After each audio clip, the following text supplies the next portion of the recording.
Welcome back to another episode of Important Miscellaneous Talks. I am your host, Glasper Crossfield, and we are changing the world one podcast at a time. Please introduce yourself, our wonderful guest. Oh, me. I'm sorry. Hi. My bad. My name's Turi. I'm God, what do I say about this? Community activist and TikToker. Okay, so is there a difference between transsexual and transgender? Um, I can only speak. I don't want to speak for the whole community, but I can only speak for myself because everybody has various feelings. But I feel like transsexual is just more of a medical term and an older term, as transgender is like a newer term. But I personally wouldn't identify as a transsexual just because that's not the verbiage for myself. But I understand like some older girls or some people in general, they identify that as, but that's just not my verbiage. So um to me, not necessarily, but if I hope I made sense with saying that. Yeah. So is a transgender woman is a man that transitioned to a woman? Well, somebody, I would say not so much man, somebody who's born biologically male, basically that, yeah, transitions into womanhood and is a woman, always feels like the woman on the outside, but the sometimes the the how can I say it? The inside doesn't match the outside, but then again, that's not everybody's experience either. Some people are fine with, just the way they are, and some people aren't. I feel like everybody's well, in being trans, everybody's transition is different. Everybody's journey is different.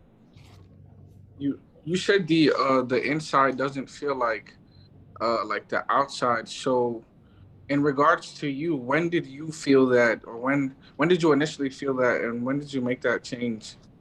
I always it's so funny you say that because I'm an only child. Um and I had an amazing mom. Uh Amazing family, to be honest. And I didn't start feeling different until I started getting around other people.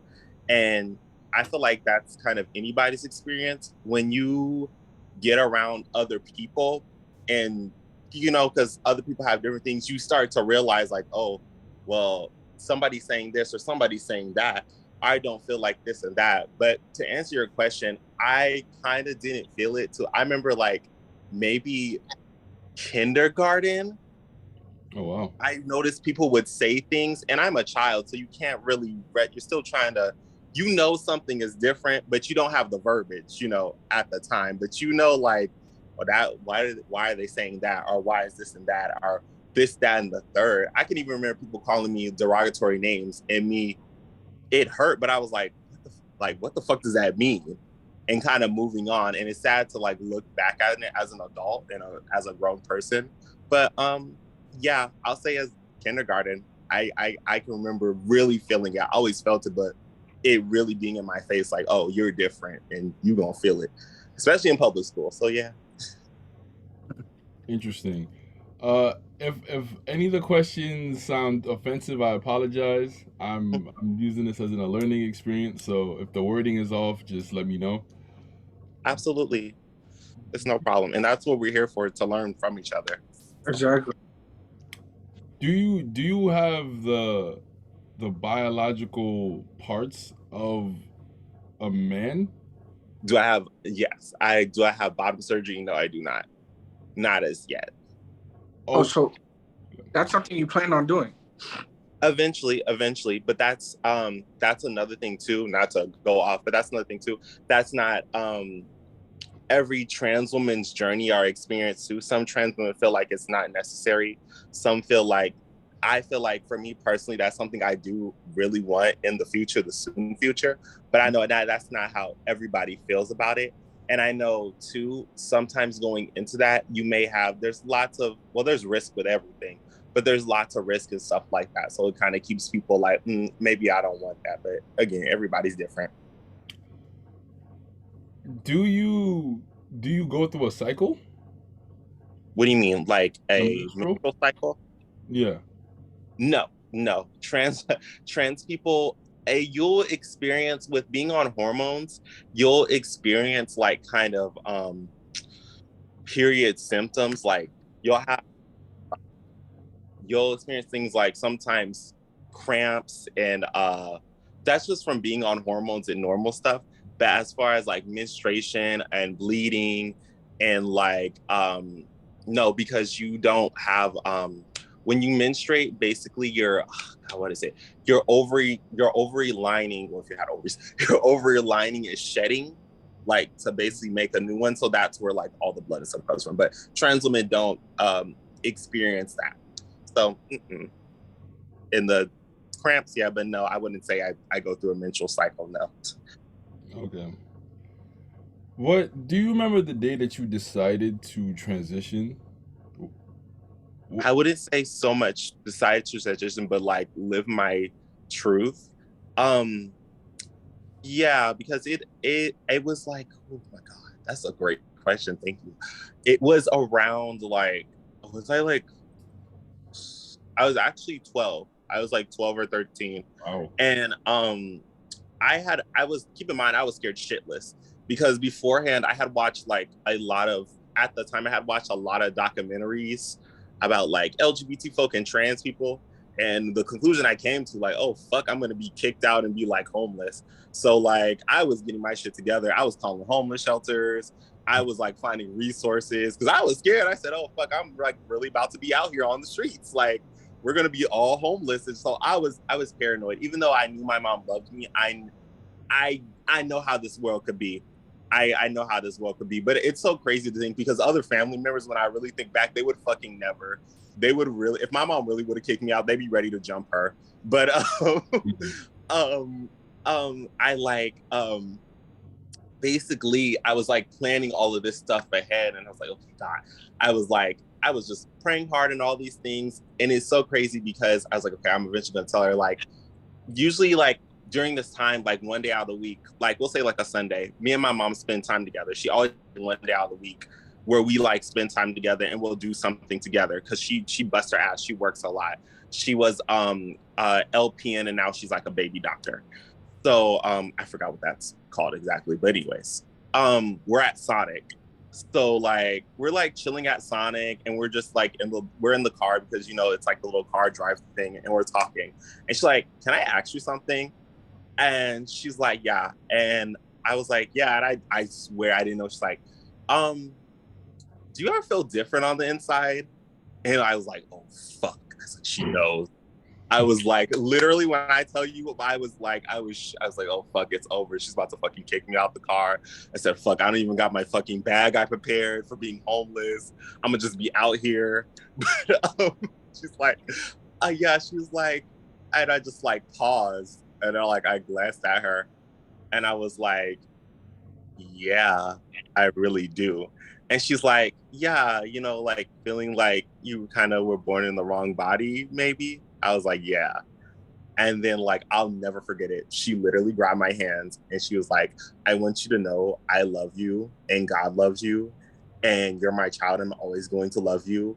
Nobody can tell you anything about you that I already knew.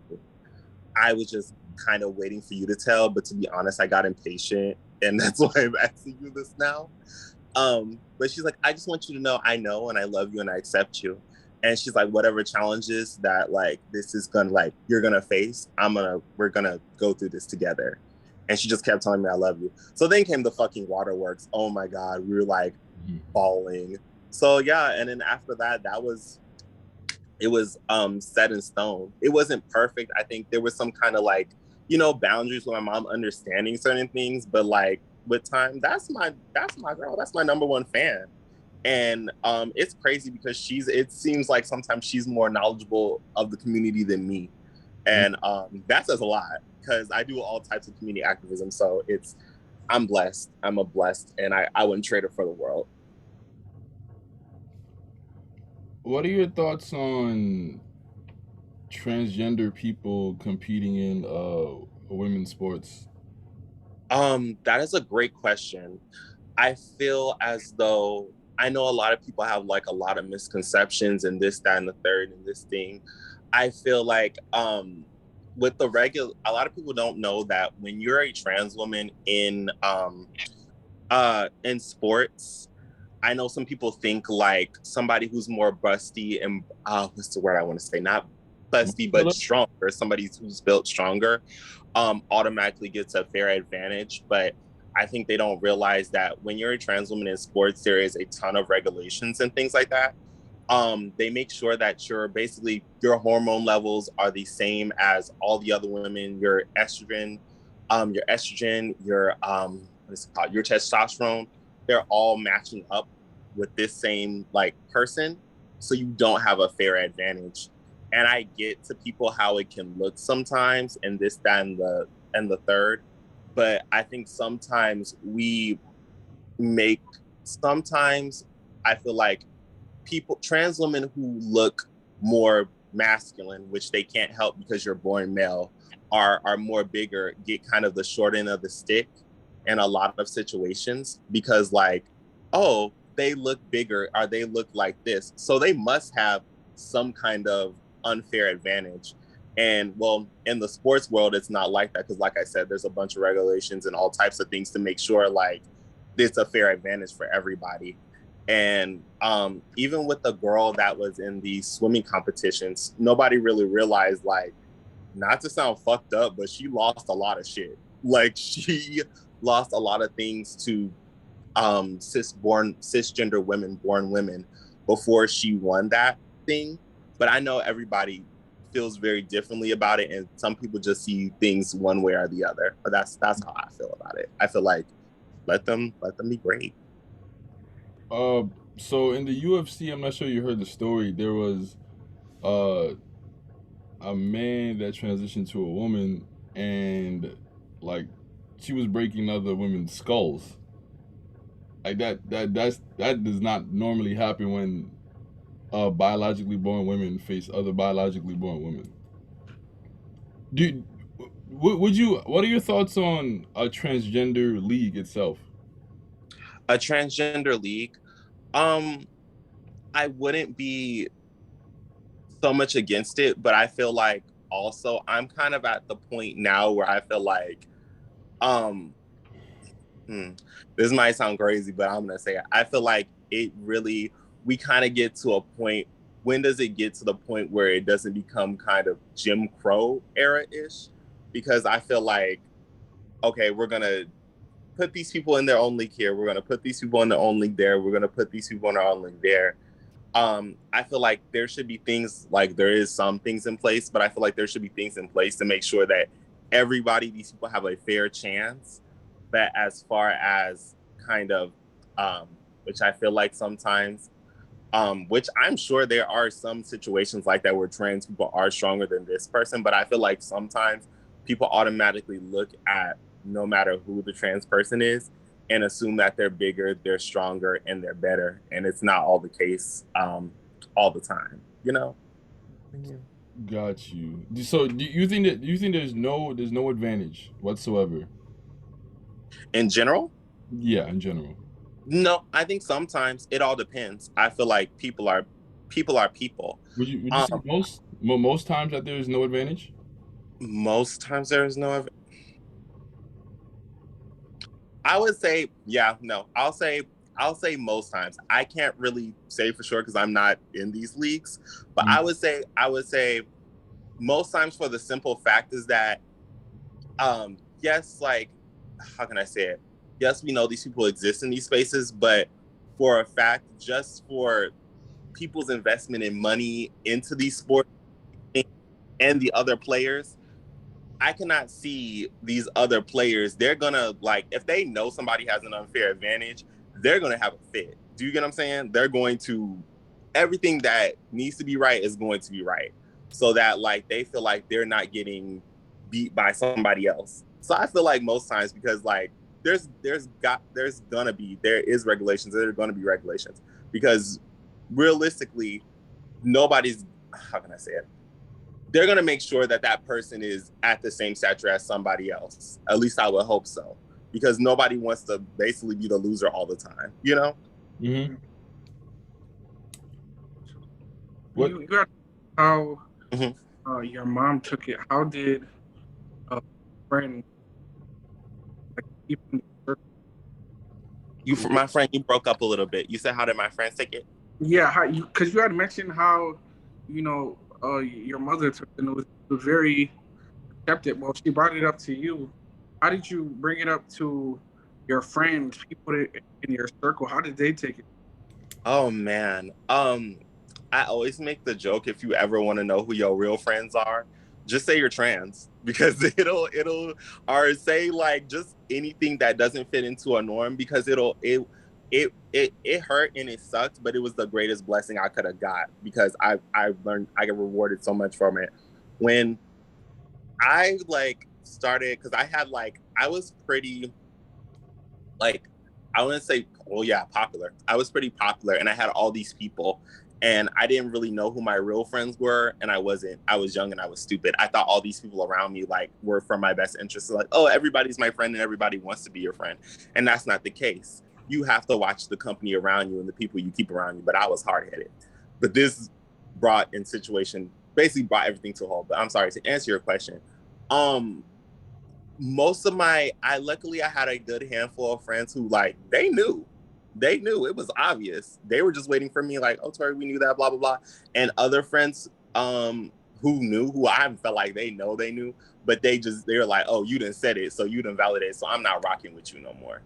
And that's fine, because like I don't need to beg you to be my friend, you know. Mm. It's That's what's real. It'll Being yourself will really show you who really cares for you and love you, and really who doesn't. And those people who like, aren't my friend anymore, I wish them the best. I know they ain't doing too well. I feel so sorry for them. But um it's all right, because like I know who I am and I know what I'm about, and I know I have nothing but good vibes and nothing but good energy to give out. And I'm not trying to rock with nobody who feels some type of way about me or how I'm rocking when it's, not bothering you. So it's fine. Like, go ahead, baby. I'll be all right. What age did you decide to live your truth? I'll say around 13. Or around, I want to say, again, we had that conversation around 12. I want to say that the conversation around 12 or 13, but like 13. 13, I had my mom's support, so I just kind of like, she was there to guide me, so I was like really scared, so I kind of dove in slowly, started like looking into things and dressing and stuff like that, like time by time. But it was never really, it was very, I feel like it went perfectly, because I like kind of like, I just went at my own pace, and like here we are, which is, it's always great. Did you start taking the hormones at that age? I started taking the hormones later, because my mom was smart. She knew I wasn't responsible enough to keep up with them, and I wouldn't have been. And she worked all the time, so she's like, we talked. She calls me Miko. She's like, Miko, I don't think, because I work all the time, and with hormones, if you have a parent that like is like rich and they live a good life and don't nobody really work, then yeah, like you can like, oh, here, take your thing. But my mom, like, she busted her ass. She did not have time to like make sure I was taking those everything. And you have to take them, like, you can't like stop taking them or be shifty with taking them, because you can develop blood clots. It's like with any kind of other Oh, medication.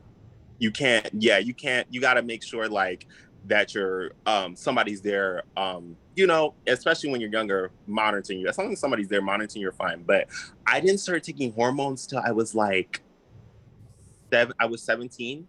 I was 17. And that was perfect, because at that time I had my own job. I was like doing my own thing. I was more responsible, and I've been doing great ever since then. But I definitely think you need like an adult, like, especially when you're younger, when you have an adult with you, you're good.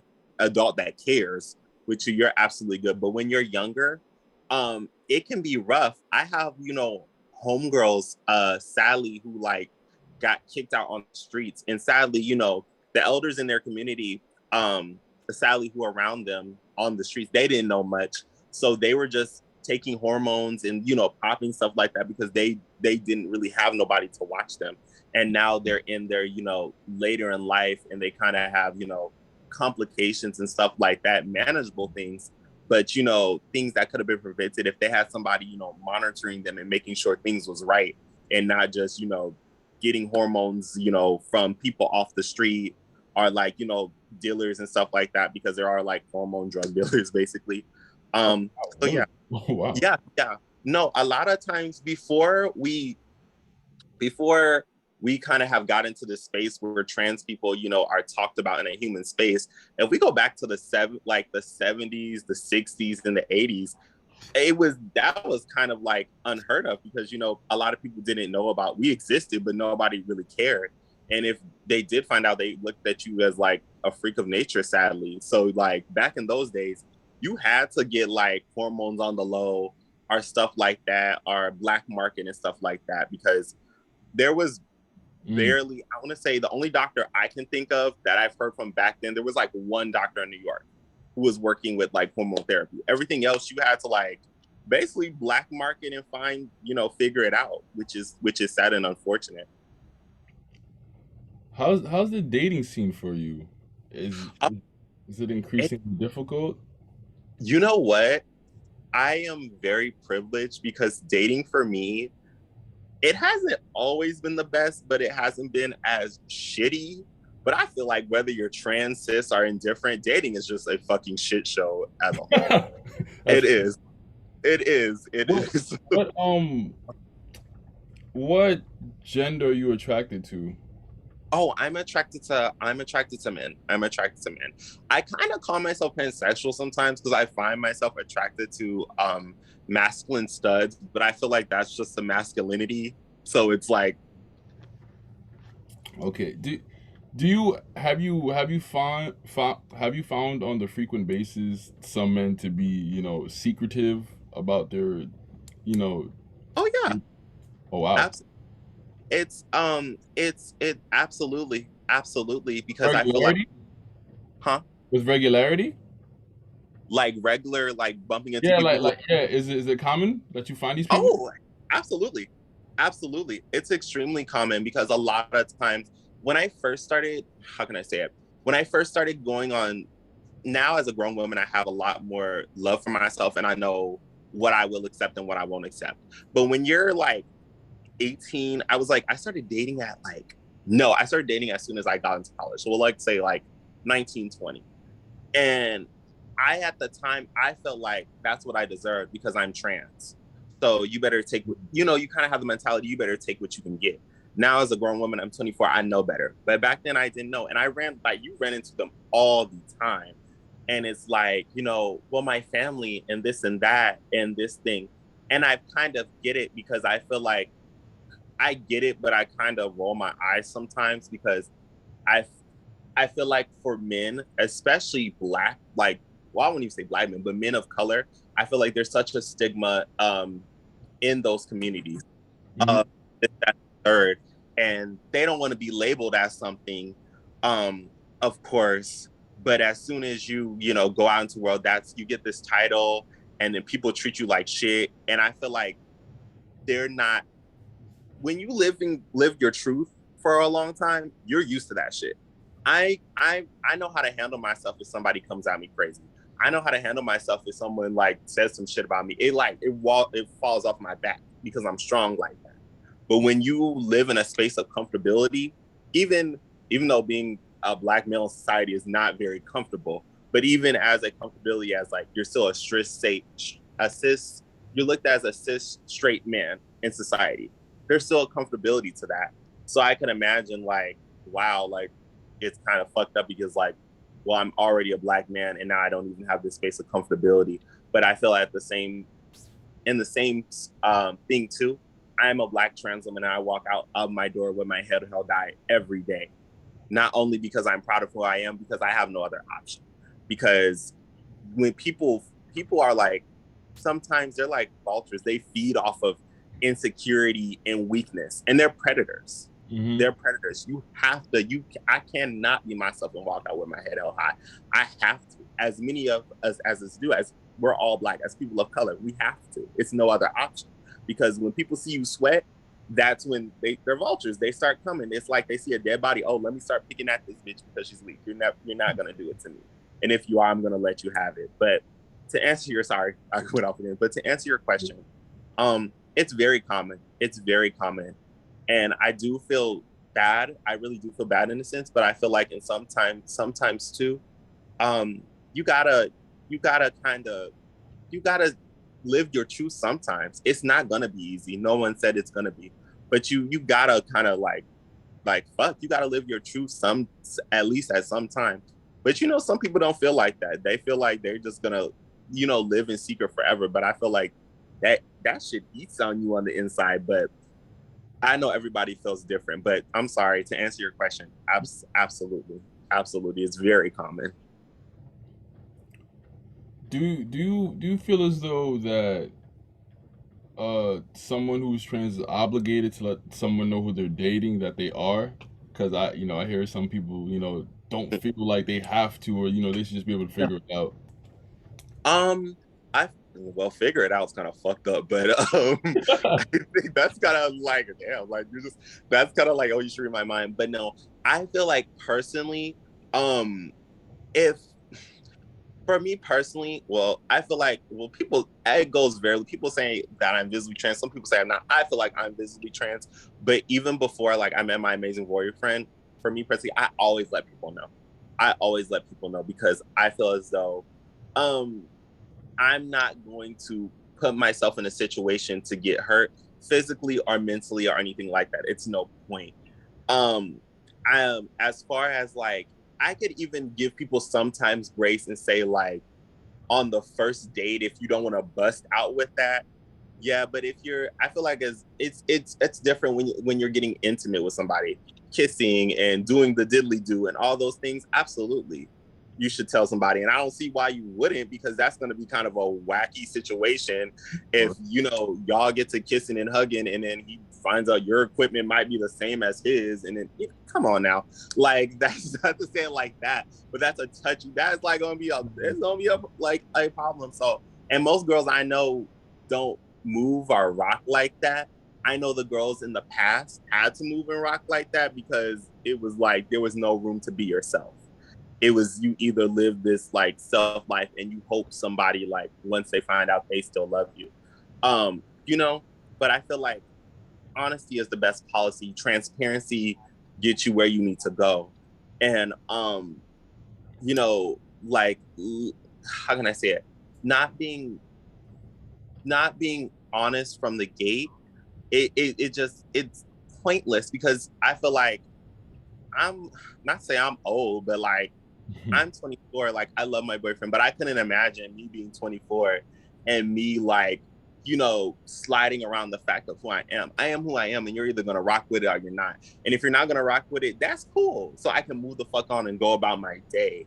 I feel like people sometimes want to be kind of loved so bad they feel like, well, I should just say anything because it ends up every way the same time because of the kind of dating situations when it comes to trans women. Even though shit's a lot better than when I first started dating, shit's a lot better now. It can kind of be annoying at times, but it's a lot better now. But I feel like yeah, you should.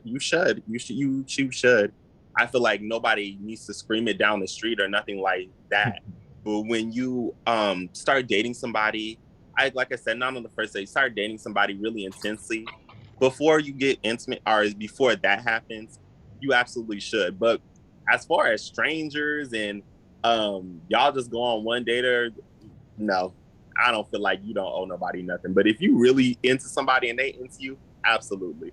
But child, if y'all done went to the movies one time, no, not to sound. I know that might sound fucked up, but no, because um, I feel like too, you shouldn't be ashamed of it. But I know how some girls are because how society makes them feel. But I'm surely not gonna sit up here and lie to nobody for nothing.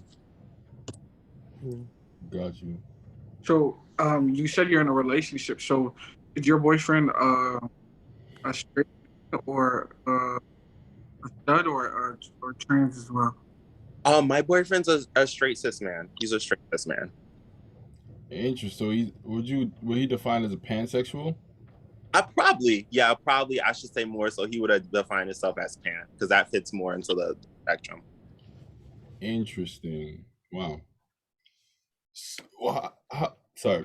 How do you feel about certain schools implementing educating the kids about the LGBTQ community? I think it's honestly a really great thing because I feel like if we don't have these conversations, um, it makes people kind of othered, if that makes sense. I feel like when you don't have conversations about people from a different experience in you and different backgrounds of you, and you don't take no time to learn about different kinds of folks, it can make you sometimes very ignorant. I'm very ignorant to things. My mom always told me, don't always, when you look at other people's situation, whether it be like religion or life or this and that, don't always look at it from your spectrum and your space, because it's not. People live in different spaces, and it's good to learn about, I feel like, different types of people and stuff like that. And I feel like, to be honest, true, the LGBT community has an amazing history. I feel like, sadly, when people think of the LGBT history of gay people, they think of RuPaul and Supermodel, even though that's a bop and we love her. But there's so much more. There's Harvey Milk, there's Marsha P. Johnson, there's Sylvia Rivera, there's so many. There's Miss Major, who's still alive, who's been doing community activism for almost 3 or 4 decades now. Oh wow. There's so much amazing history. Like I said, Marsha P. Johnson, with the Stonewall riots, these cops kept coming in and beating the shit out of these LGBT people, taking all their liquor, taking all their money over and over.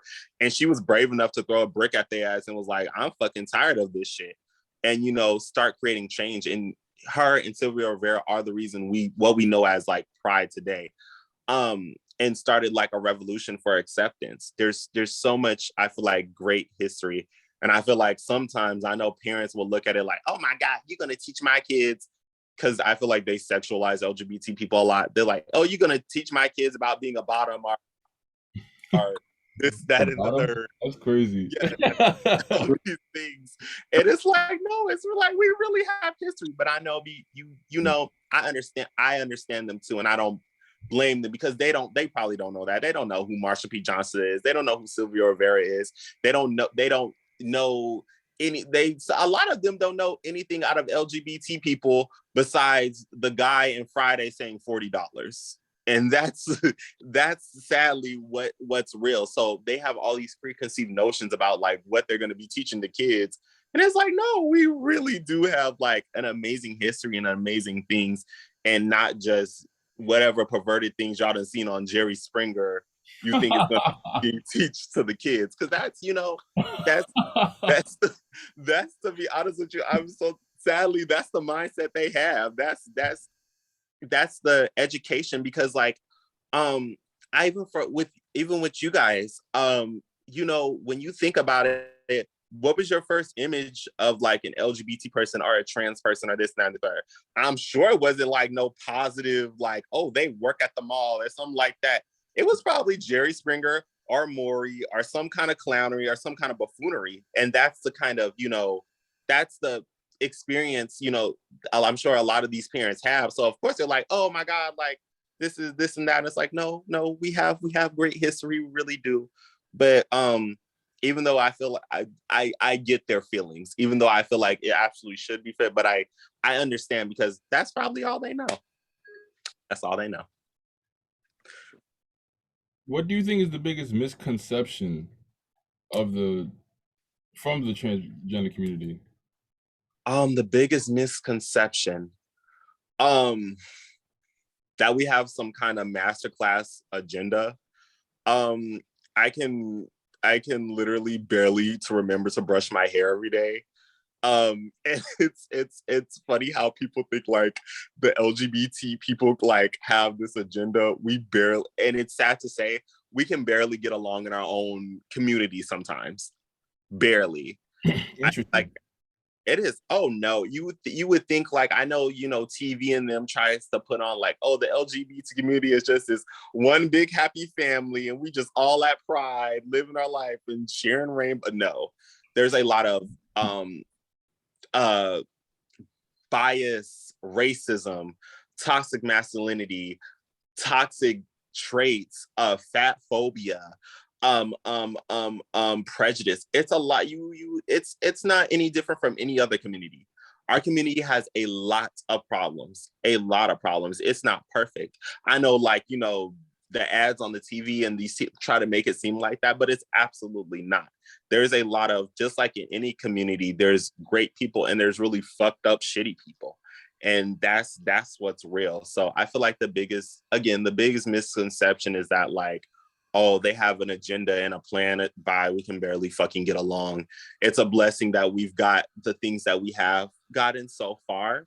Not to say like we don't stand for each other and this, that, and the third, but the community has a lot of problems. So as far as like, I feel like the only agenda is to stop being treated like shit. And I feel like these past couple, I'll say like this past decade, the reason I feel like we're seeing such a push and a move is because, like, I feel like LGBT people all over the board are kind of fucking tired. We're tired of being no more than a joke in a movie or, you know, a skit in fucking Jerry Springer or Maury. May I ask how do you feel about Dave Chappelle and when he made those jokes? I felt like it was kind of, to be honest, I wasn't like mad or an upthrow. It was kind of to be expected. I feel like, to be honest, they were kind of corny. And it was what it was, but that's Dave Chappelle, sadly. But I feel like they were kind of corny. I was like, okay, here we go with the same jokes that I've been hearing since I fucking, but even before I transitioned, the same fucking jokes are like, oh, you're just a man and you're this and that, and y'all ain't real women. And it's like, okay, like, y'all tell me something fucking new. Y'all say the same shit all the time. Like, and it's not so much that you can't joke about trans people. It's the fact that nobody's really taking the time. Like, it would be really fucking funny if the community really took the time to find out the trans community, because there's some really funny shit in the trans community that you could talk about that would be fucking hilarious. Like, if someone made a joke like, well, that's why you fucking crazy because your hormones are too fucking high. That would actually be really fucking funny because that is a common occurrence. But when your hormone levels get too high, you can be like really fucking emotional and it's a fucking mess.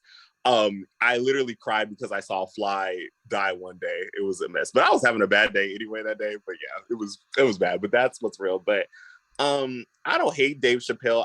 Dave Chappelle is actually one of my fucking favorite comedians, but I feel like the shit was corny and you're better than this. And not to be rude, but like, you were better when Charlie Murphy was still alive. That's the real tea. But yeah. Yeah. Ooh, yeah, I'm gonna be messy as fuck. Yeah. Dave Chappelle show was as funny as fuck as it was, but don't nobody really know that. Rest in peace to Charlie Murphy. What a king and an icon. But I'm not even gonna be messy like that. But I feel like they're corny. But I wish nothing but Dave Chappelle the best. To be going on that, I do wish though, I don't know if people know this, T, to stop acting like Daphne was his best fucking friend when she wasn't, because she really wasn't. It's kind of weird how he's like, oh, well, like the LGBT community is the reason Daphne killed herself. No, Daphne killed herself because, like, as a lot of trans women, she probably couldn't deal with the fucking stress of living, like, being trans is fucking rough. And a lot of people, you know, sometimes aren't strong enough to deal with that. So that's my only problem, is saying like, oh, the LGBT is the reason why Daphne killed herself. You're speaking for somebody who can't speak for themselves, which is fucked up. And to put that on the community, I feel like it's not, no, that's the only issue I have. But I wish nothing but Dave Chappelle the best. Who's Daphne? Daphne is, okay, so Dave Chappelle in that skit, Daphne was, he was like doing those, he was talking about how he's doing those jokes somewhere else.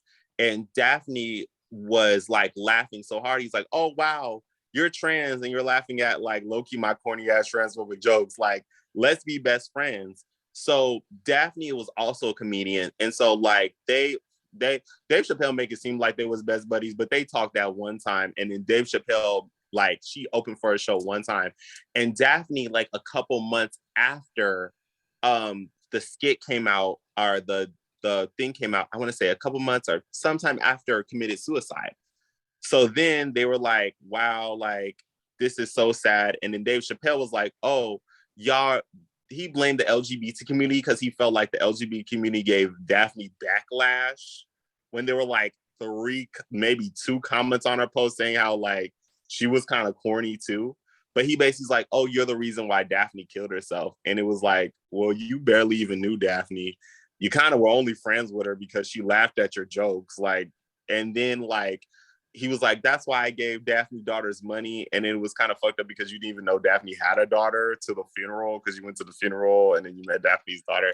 It's real messy. It's a real messy and like, I had no idea about that. Yeah, kind of a bit corny in my opinion, but we love Dave Chappelle and I wish him nothing but the best. And Charlie Murphy was I wish Charlie Murphy was still alive. That's my feelings on that. Thank you. So final question. What do you think is the biggest problem facing the trans community today? I feel like the biggest problem facing the trans community is the same problem for years, sadly, you know, due to society and people and the way media portrays us. I feel like it's trans people being recognized as human. I feel like there's been so much things that have been put in place where you don't see trans people as human. And a lot of situations where people feel like, oh, it's okay to kill them, or it's okay to do this and that to them, or it's okay to treat them this way because they're not real people, because they're just characters on TV, or they're just quote unquote men in wigs, which they're not, but this is just what people say and all these things. So I feel like it can kind of be like, you know, it can, even with me, I'm a strong person and I've busted my ass. I've worked hard. I did everything I need to do. It's still kind of scary going out into the world because I feel like, wow, somebody could, well, I feel like for anybody, but I feel like I feel like somebody could kill me at any moment just as much as anybody else, but I'm more looked at because I'm more of on lower of the society totem pole. So nobody would really care.